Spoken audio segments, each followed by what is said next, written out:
great pleasure of being joined by George Jasper Stone, whose presentation is titled Real-Time Party.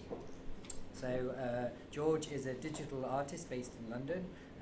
Their practice is often collaborative based, working with musicians, live performance, contemporary dance, photography and installation. They propose alternative visual spaces which often call on participants into worlds that interlink fantasy and reality. Their work is often characterised by constructing digital scenes which transcode data from physical environments to digital experiences.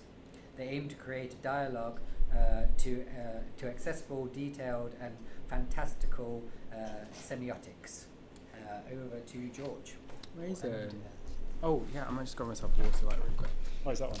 Yeah. So thank you so much, Daniel, to invite me. Also Jen and Kostas before. It was really interesting to kind of hear what everyone's going to say. Yeah, sure. Sorry. So I'll just do a brief introduction. So my name's George Jasper Stone. I'm a 3D artist. Kind of want to give a bit of a brief introduction of starting at uni to now about here. So also please feel to ask questions as I'm going. I kind of think that's probably the best way of going through this talk. So it stops me going completely off track. But yeah, I'm going to be talking about a few processes of making the work and more specifically about collaboration and about how real-time processes form identities in different projects that I've made. So the collaboration and projects I've made sounds a bit projects that I've collaborated on essentially.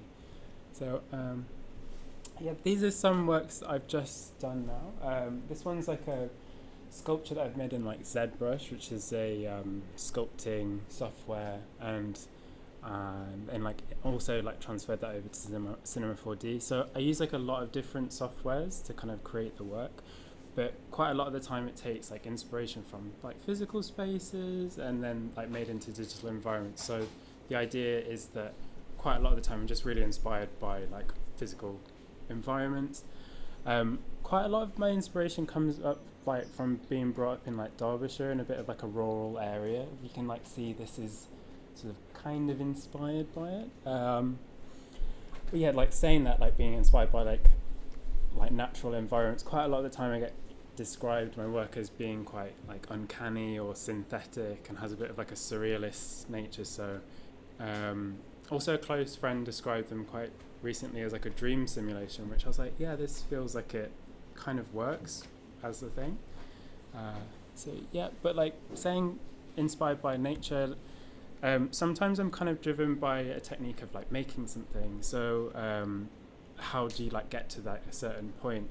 I think craning my neck around a little bit to find this point. But so for example with this piece, I was really lucky to have it projected in, well, it wasn't projected, it was shown at a W1 Curates, which is this massive LED wall, and the actual sculpture has these kind of points of particles that run through into the center, and I was using a MIDI synthesizer to kind of control the amount of particles that flowed from the center point into the middle. So that was kind of an artwork was kind of born out of figuring out something technically.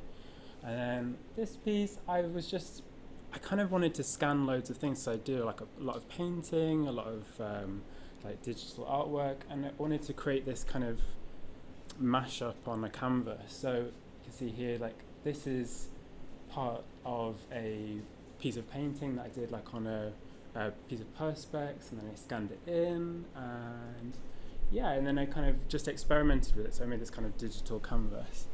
So that's a few earlier works. So I studied fine art down in Falmouth, and I kind of made some really weird work that I'll go through in a bit. But I kind of experimented with projection and installation. So I'll just quickly go through some of this. I don't know what I was thinking with a lot of it. I was just kind of experimenting, but I wrapped kind of canvases around bodies, or bodices, not bodies, and then made digital art off it. And then this is my degree show piece that kindly demonstrated by Tani from Kaken, who shared a studio together with. So I made like this sculpture with like blood running through it, like food colouring obviously, but then kind of projected onto it. But so on the bottom right hand corner, this was the first kind of CGI thing that I made, where there was this software called like No Limits Designer. I always wanted to be like a roller coaster designer as like a first thought, and I got into the actual like software and made it kind of project my own images and design this roller coaster going over this landscape. So yeah, that was Falmouth 2013 to 2016. Bit of a weird time, but I did enjoy it. And then I worked on a Netflix series called The Crown in the art department after university, and it was a really like amazing experience. And can't say I'm like a total royalist, but like I don't think anyone else there was either. But it was, I think the thing that inspired me a lot was like set design, and how these like physical spaces and sets can become something completely new, and we can share this like experience of this like illusion. I thought it was really amazing. So I was kind of fascinated by the imaginative capacity that film sets have, and like, but necessarily wanted to like move down a bit more of like an abstract path. So I then transitioned into making like 3D artwork for live visuals. So I kind of saw set designers such as like S. Devlin, and they kind of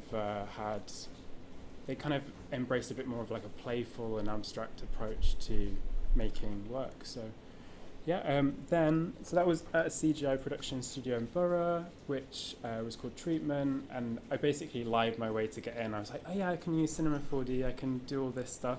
I literally had no idea what I was doing, and I was really lucky that I didn't get fired straight away. So that was the live visuals part of it.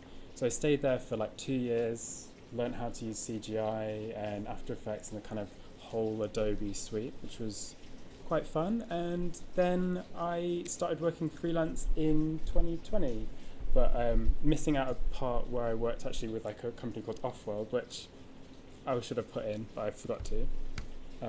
But yeah, so I kind of, with the topic of like body stacks, I kind of wanted to look over a lot of old work.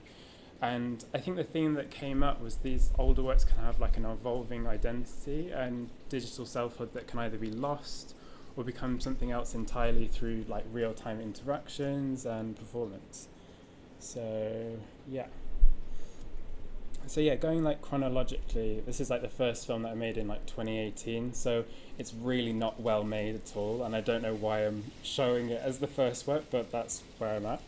So, but it's kind of connected to how I'm making work now. I came across this like abandoned wrecked boat in the middle of a beach, and I just thought I want to make a piece of work about it. I don't know if it's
I think now I'm kind of approaching the film and thinking about what would happen to it if it was like a playable simulation.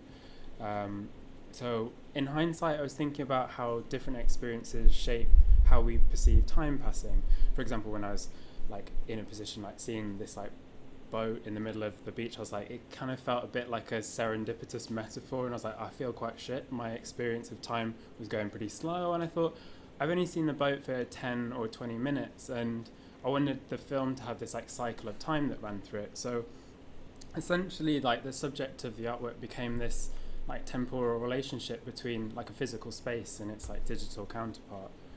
But now I'm kind of got all these like Cinema 4D files. They exist as they are, but I want to like focus on the potential for like a new identity to develop within those pieces. So incorporating like real-time elements, particularly looking about layering multiple experiences of time and place within a digital environment as a sort of like group performance or playable game. So those questions like keep coming up about the old like Cinema 4D project files that I've had.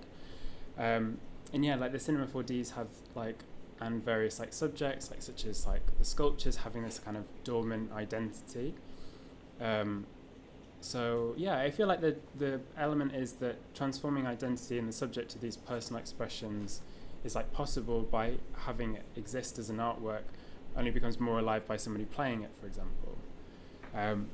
So that was this kind of like evolutionary identity thing that was kind of I was thinking about. Now I want to kind of go on a bit more of a collaborative route, because much of my work is collaborative. And I wanted to think about the idea of like these speculative futures and how collaboration kind of transforms them. So this project I made with like an incredible artist called Susanna Pettigrew. It's called like I Feel So Relaxed. And it was a bit like a tongue-in-cheek imagining like what a digital spa in the future would be like.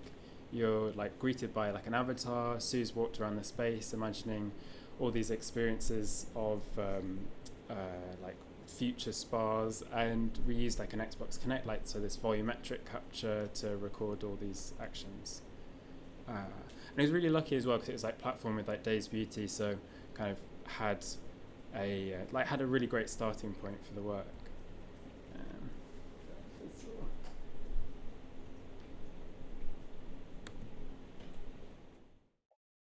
I want to spend the weekends inside a VR world because reality exhausts me. During the weekends in virtual reality, I go to the spa. Connection to the facilities is available 24/7. I feel so relaxed here. What a beautiful infinite simulation. I climb into the crystal room to cleanse. I don't want to bring any negative energy into the simulation. I choose blue trianodrite because it's the birthstone of my rising sign. It protects and purifies the spirit. Recommended experience time, 30 minutes, 600 megabytes. I feel so relaxed here. What a beautiful infinite simulation. I enter the levitating salt sauna. It was warm. I was surrounded by exoplanet dust and salt lamps. They boosted my neurotransmitter serotonin. It made me feel happy. Recommended experience time, 15 minutes, 200 megabytes. I feel so relaxed here. What a beautiful infinite simulation. I submerge in the iron-rich thermal pool. The minerals embed and I feel my circulation improving. I select from the outdoor background options because I need some fresh air. I watched replica alpine trees sway in the wind. Recommended experience time, 15 minutes, 200 megabytes. I feel so relaxed here. What a beautiful infinite simulation. I lie down on a massage bed with high thread count cotton towels. I selected a hybrid full body massage. A ultra-gravity stone massage to begin. The pressure is medium to hard. I feel parts of my body realign. A trigger point massage begins on my legs. I'm triggered by day 0. The pressure is hard. It transitioned into a sports massage. The repeated movements up and down, up and down, up and down my legs, releases, a build-up of tension. Recommended experience time, 45 minutes, 900 megabytes. I feel so relaxed here. What a beautiful, infinite simulation. I step into the transpersonal jacuzzi. The river jets pressed against my torso, which felt supple. After the hybrid full-body massage, I feel rejuvenated. Recommended experience time, 15 minutes, 300 megabytes. I feel so relaxed here. What a beautiful, infinite simulation. I sit in the cryotherapy ice sauna. My body temperature begins to decrease, preparing me for being disconnected from the simulation. Recommended experience time, 2 minutes, 100 megabytes. The ancient practice of hot, cold, relax stimulates me, and I am ready to return to the real world restored.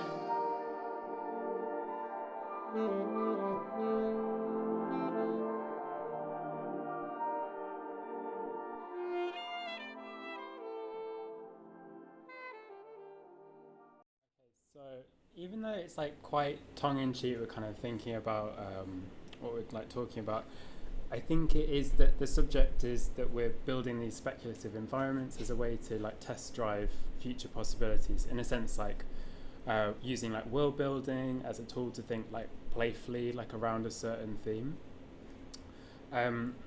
Susan and I would have these like conversations around what like the virtual spa would actually be, and the performance would be quite intuitive. So Suze is obviously like performing within like the virtual like space and using this like volumetric capture to like kind of think about the movement. So if you can see, like this is Suze, where we're kind of thinking about the actual space, how they're like walking around in it, and we kind of had like an Xbox Connect camera like off to the side recording these movements. So like the process or tool of world building, making IFSR, created like a playful dialogue that comes to it.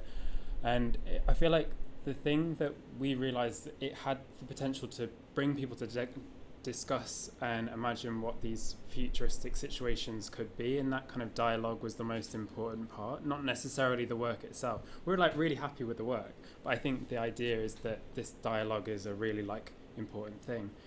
So I might have to check this, but I've like learned that like role play has its like own like practical application and historical foundation in like workers' rights unions, trying to like understand how to like get rights for certain things. So I think this like practical application does like link in, and I think as well quite a lot of what I think about is what can we do with this process of world building now, and whether it can be like socially or politically impactful.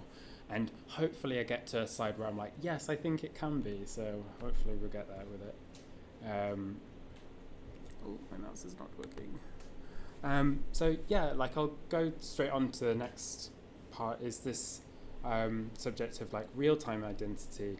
I made a relatively new film called like Superstars that I made the end of last year, I think. Yeah, and I think this is going to be like the first part of like a longer film or like interactive piece. But I wanted to focus on like motion capture as a tool and how that kind of constructed the work in like a back and forth effect. So it'd be like using motion capture to do a recording, and then it would like influence how the like set was actually built, and then do another like motion capture recording. That back and forth effect really like played its part through making the film. I'll just play it now.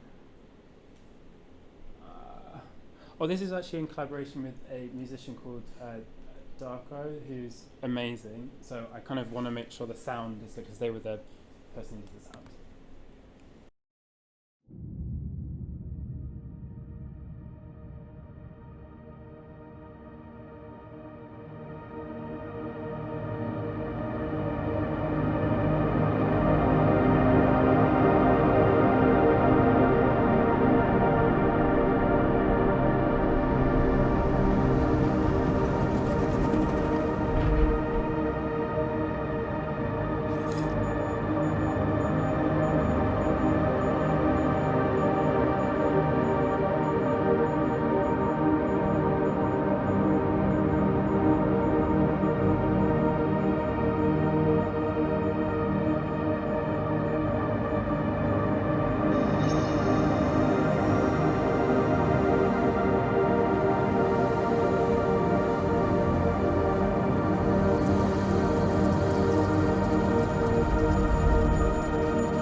on the earlier slides, I like showed that I was like building this as like a ZBrush sculpture, and then I built the landscape around it. But then I think the process of making this work was essentially that I started with the sculpture, built the environment, then like kind of built the film.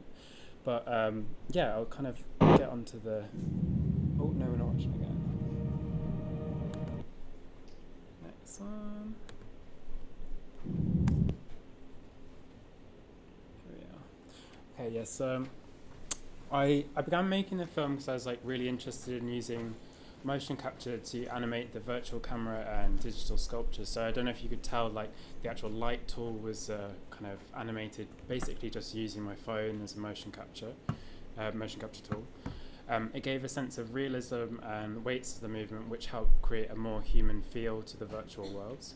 It was a technique that felt powerful to me for bridging the gap between like a physical and a digital space, and creating this connection between the two. So making the film was a way of like reconfiguring memories and experiences without like a fixed framework, allowing the piece to evolve and change over time, which created a sense of spontaneity and unpredictability. So these are some of the inspirations that I was kind of doing as like a precursor to the work that kind of lead itself in, but I made them as well. So this method of using motion capture within CGI art, to me personally, encourages a more improvisational and intuitive creative process to editing and cinematography, and also to the process of building the actual world itself. The idea of reconfiguring memories and personal experiences through this method feels like it's becoming like a more common thread, in particular with CGI, and I feel like it can explore ways in which the complexities of things like the human experience and identity are shaped by technology in the digital world. A definite goal would be for the work to engage in like a bit more of a conversation around questions of identity, memory, and the nature of human experience. So nothing too big. Just wanted to. Next bit is like on like collaborative medium. So before I was kind of about this collaborative process, but this piece was necessarily about connecting on a way in which we could collaborate with like a completely different medium, but essentially make this like world building process out of it. So so yeah, this is a collaboration with a artist called Namasenda, and she's an incredible musician, and who knew she could also paint. And she messaged me and she was like, oh, do you want to collaborate on making a piece of work for this magazine called 90 Antiope? And I was like, yes, this would be amazing. She was like, I've made 3 paintings and I want them to be in the magazine. I was like, what do I do? This is like painting, you're in Sweden, I'm in London, you can't send them to me as like a piece of work. But I thought, well, this is a creative challenge, I suppose. So she made these 3 paintings. Then I created like a virtual material from their artworks to apply to the surface of a CGI avatar. This process of making the counterparts to Naomi's work was to mix the physical and virtual rather than an imitation of work that already exists. So I'd probably explain this a little bit more. So it's so hard to get the cursor into the middle of the thing, but I'll just point to it. So yeah, these are the paintings. Then this was the software that I was using to kind of do the like extraction to make the virtual material. And if you can see, this is the base avatar, and this was the avatar made out of the kind of virtual material. So the physical paintings have these like deep textural process marks where the methods of paint has been like applied to the canvas. I began then like to make the virtual materials, and this was created by mapping the depth and consistency of the paint. It was like really important to keep the integrity of their work rather than trying to like reproduce it, because essentially if you just take a photograph of the paint, you can only get a certain amount of depth within like a 3D work. So this meant the paintings made by Namasenda would become the digital medium and essentially a collaborative process through this. Then to like react to the distinctive visual language of each of the paintworks, this inspired a series of virtual environments surrounding the character, exploring like what would evolve. So just go back. These were just like all separate works. So the green is a separate painting, the darker colours, another one, and then this is the kind of like group shot where they're like all together as a little family. I kind of realise I'm getting quite slow, so I've got one more thing to go over, but this thing is like I've just done recently was about this kind of performative identity. So I made like a music video for a band called Sigur Rós just recently, and through the film I wanted to portray a journey through the perspective of a spiritual being. I like to make work that kind of emulates a sort of simulation, where like virtual spaces possess their own agency and evolve based on their interactions. Like within the kind of work that I was making before in Superstars, like everything sort of evolved by having like an interaction with like motion capture and then the actual virtual space. So they kind of build themselves up from this kind of back and forth method. My intention was to showcase two distinct environments, one representing a living utopia and the other kind of this like futuristic landfill representing some kind of environmental consequences of like human actions. And I wanted to capture the transition between these two virtual spaces that was this kind of sense of like chaos and instability. By the way, does anyone have any like photosensitive? No, like you're all okay? Just I don't want to be this like my first presentation and I'm like, it should be fine. It has been checked, but it's quite stroby at points.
It's a bit of a quiet bit coming up, so I think I can actually talk over this. But yeah, so the part that you just saw was all driven by motion capture on my phone, and also a lot of the lighting effects I used as like synthesizer whilst listening to the music and sort of reacted to it in real time, and then sort of put that into Cinema 4D. So necessarily like Cinema 4D is not a kind of real time application, it's all like animation, but I was kind of using Unreal Engine to integrate some kind of real-time approaches to it.